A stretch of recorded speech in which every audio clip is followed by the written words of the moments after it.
work because you've gone to Susie and you said, Susie, you know, this is our problem because you see,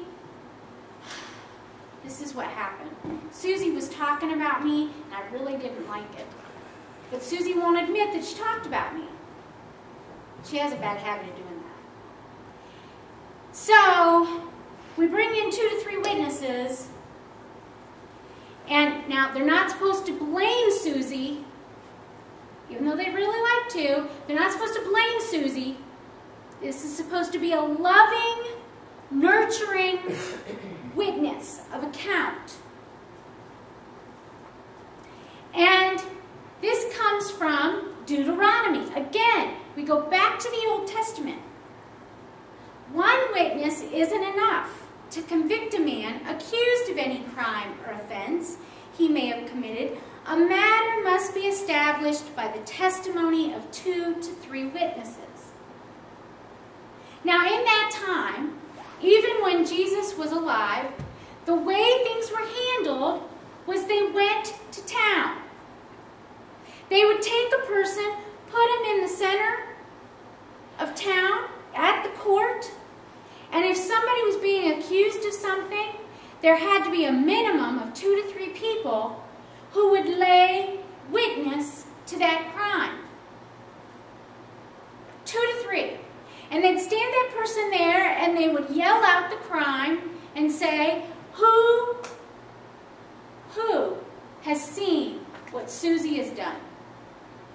And those people would have to come out and literally stand before that person and give their account in front of the whole town. This is supposed to be similar.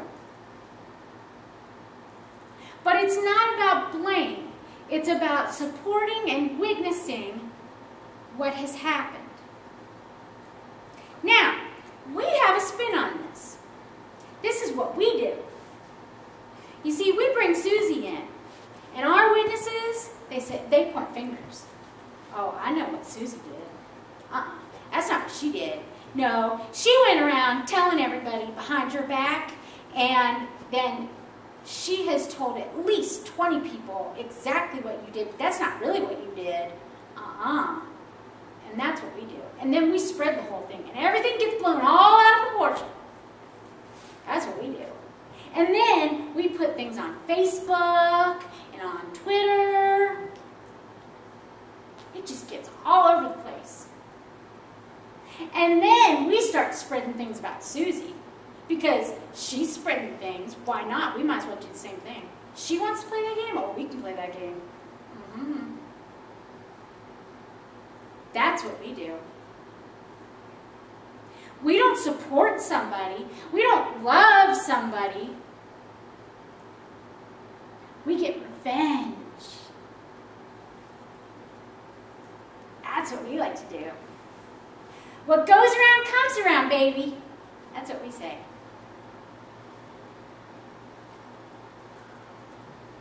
But you see, Matthew says, no, if that doesn't work, there's a third thing you're supposed to do.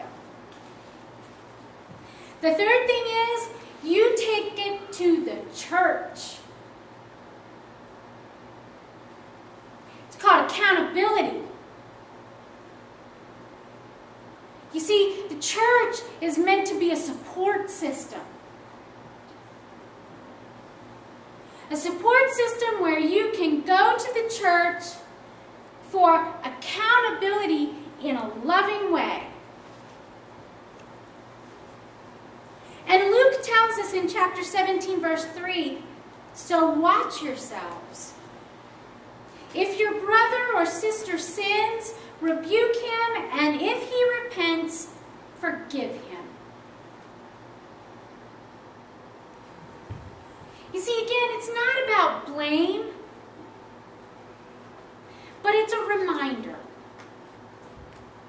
We are all sinners.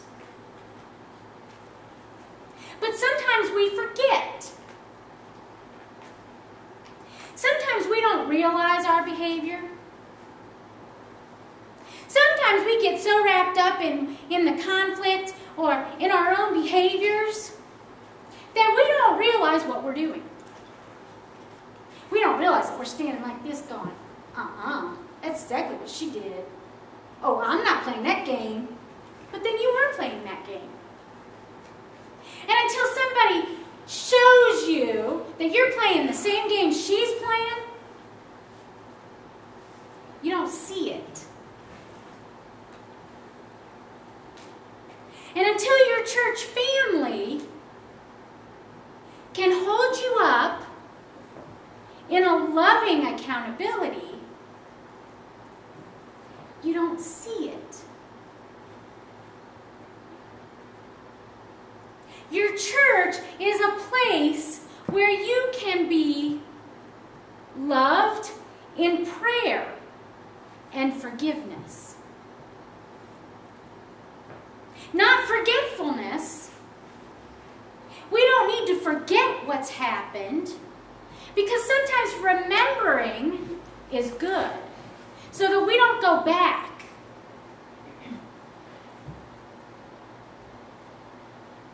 But forgiving means letting it go when we walk out the door. Not saying we've forgiven, but then walking out the door and still carrying it with us.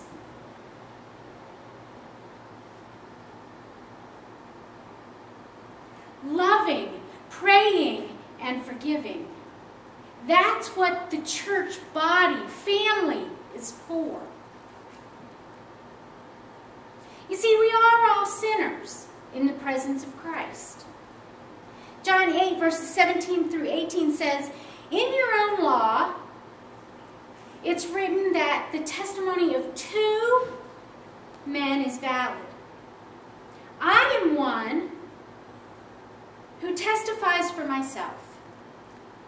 My other witness is the Father who sent me."